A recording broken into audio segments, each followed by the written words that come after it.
গানা রান্না করতেছি, এগুলা প্যাকেটের সব মশলা মশলি দিয়া খালি। আর এখানে দুধ জাল দিতেছি, আর থালা বাটির দেওয়া দোয়া দেখেন কি অবস্থা। আর এগুলো মুরগি ভিজায় রাখছি, দেখেন দেখছেন কি পরিস্থিতি। আর এখানে চাল দিয়ে ভিজায় রাখছি, চালটা রান্নাঘরের অবস্থা দেখছেন। দেখেন এখন এগুলো ধুমো, সব বেছে নিয়ে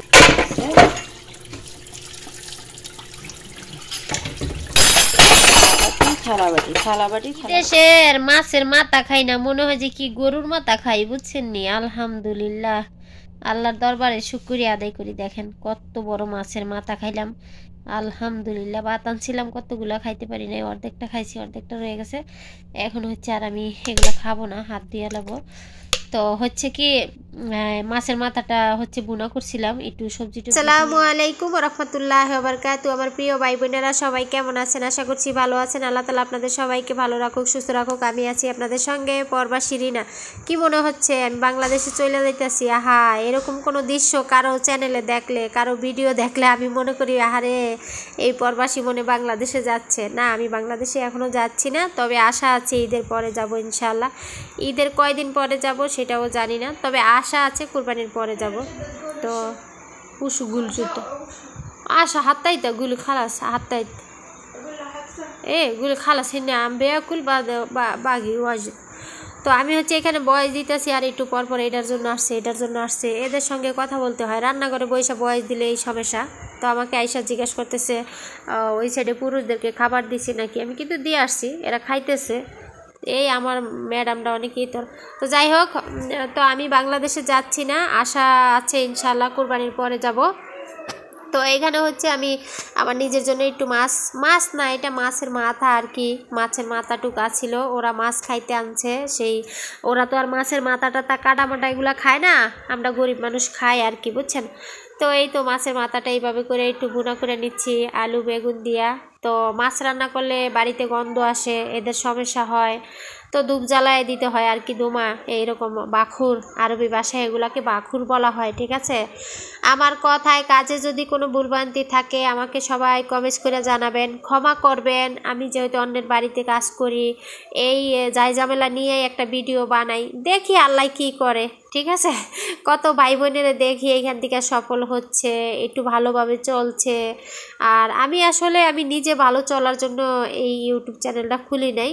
তো কোনো একদিন যদি সফল হই, যারা আমাকে সাপোর্ট করবেন তারা তো অবশ্যই দেখতে পাইবেন, তখন হয়তো বলবেন যে আপনি তো বলছিলেন একটা হয়েছে আরেকটা, ওইটা যেন না হয়। আমার এই চ্যানেলটা দিয়ে আশা আছে আমার শিখা কষ্টে যারা আছে, অর্থাৎ যাদের হাত নাই পাও নাই, যারা কিছু করতে পারে না, তাদের জন্য কিছু একটা করা। যদি কোনো দিন আমি সফল হতে পারি, আমি জানি না আজও সফল হব কি না হব না। তো এখানে হচ্ছে বাড়িঘর পরিষ্কার করতেছি, আর এরা তো ম্যাডাম সাহেবেরা খায়া খায়া উঠে গেছে, সেগুলো উঠায় নিচ্ছি। তো আমি আসলে অনেক সময় ভিডিও বানাই, বেশি একটা কাজের কথা বলি না, অন্য অন্য কথাগুলো বলে। দেখছেন বয়স দিতে বৈশা কয়বার ডাক দিল, কয়বার উঠে গেলাম, বয়স কাইটে কাইটে একটা না কথা বলে শেষ করতে পারি না। তো যাই হোক, আমি ফাইনালি এখানে বাংলাদেশে চলে যাচ্ছি না, এখানে হচ্ছে আমার বান্ধবীর বাসায় গিয়েছিলাম। তো সেই মুহূর্তটা আমি রাস্তাঘাটগুলো এরকম করে একটু একটু করে ভিডিও করছিলাম। আমার কাছে ভীষণ ভালো লাগে, কোনো একদিন বাংলাদেশে চলে যাব, এগুলো আমার কাছে স্মৃতি হিসাবে থাকবে ইনশাআল্লাহ। আর বাংলাদেশে যাওয়ার টাইমে তো অবশ্যই ভিডিও করে নিব, কারণ এই দেশটাকে আমি যেহেতু ত্যাগ করব, এই দেশে আমার দীর্ঘ 10-11 বছরের স্মৃতি, অনেক কিছু আছে। আমার এখনই কান্না আসে, সত্যি কথা। মানুষ হচ্ছে দেশে যাওয়ার সময় আনন্দ করে, আর আমার কান্না আসে কেন, 10-11 বছর, 11 বছর চলতেছে অলরেডি। তো এইখানে আমি ছিলাম, এইখানে প্রতিটা বাড়ির পাতায় পাতায় আমার স্মৃতি আছে, বা আমার কাছে ওদের স্মৃতিগুলো আছে অবশ্যই।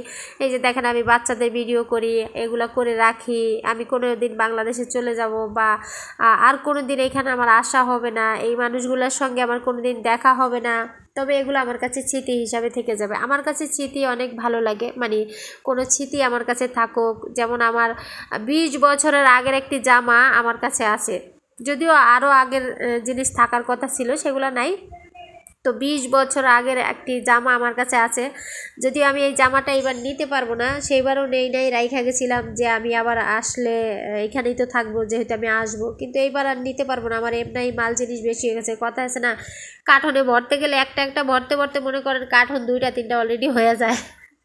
কোনটা কমাবো কোনটা নিবো এই ধান্দায় আছি, ঠিক আছে। আর আমি হচ্ছে মাল জিনিস অনেক আগের থেকেই কেনাকাটা করছিলাম, সাবান শ্যাম্পু তেল এগুলো হচ্ছে ক্রিম কিনা জমাইছিলাম, সেই জন্য হচ্ছে আমার এমনি মাল একটু বেশি হয়ে গেছে।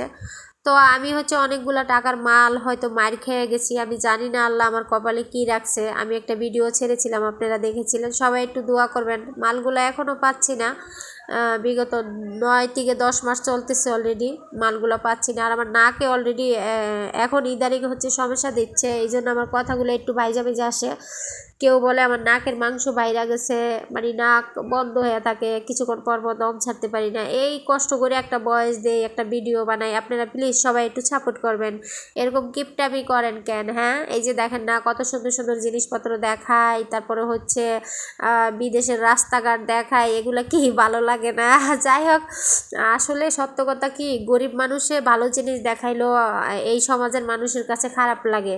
মানে বলে এটা কি তোমার নিজের, মানে বড় লোকেরা যে দামি দামি রেস্টুরেন্টে যায় খায় সেগুলো দেখায়, সেটাতে কোনো দোষ না, কিন্তু আমরা মানুষের বাসায় কাজ করি, সেই জন্য হচ্ছে আমাদেরকে সবাই ছোট করে দেখেন সমস্যা নাই, আল্লাহ ভালো জানলেই হয়েছে, ঠিক আছে, আল্লাহ একজন পাশে থাকলেই হয়েছে, এতটুকুই চাই, এর বেশি আর কিছু চাই না। তো এটা ছিল সকালের দৃশ্য, অনেকগুলো থালাবাটি জমছে, এই যে দেখেন রাতে 2টা 2:30 বাজে রান্নাঘর থেকে যাই, সকালবেলা আইসা দেখি রান্নাঘরের এই পরিস্থিতি, ঠিক আছে, কিছু করার নাই, স্বামী বিদেশ নিজে বিদেশ, ঠিক আছে, কিছু করার নাই।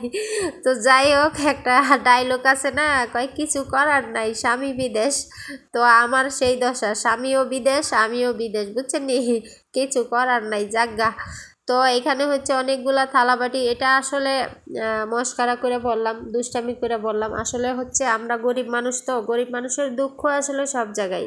বাংলাদেশে গেলেই যে একদম আরামে আইসে শুয়ে শুয়ে খাবো তাও কিন্তু না, সেখানেও কষ্ট করতে হবে, রান্নাবান্না করতে হবে, বাড়িঘর পরিষ্কার করতে হবে, একটা সংসার গুছাইতে হবে, এই কাজগুলাই করে থাকতে হবে, তাই না?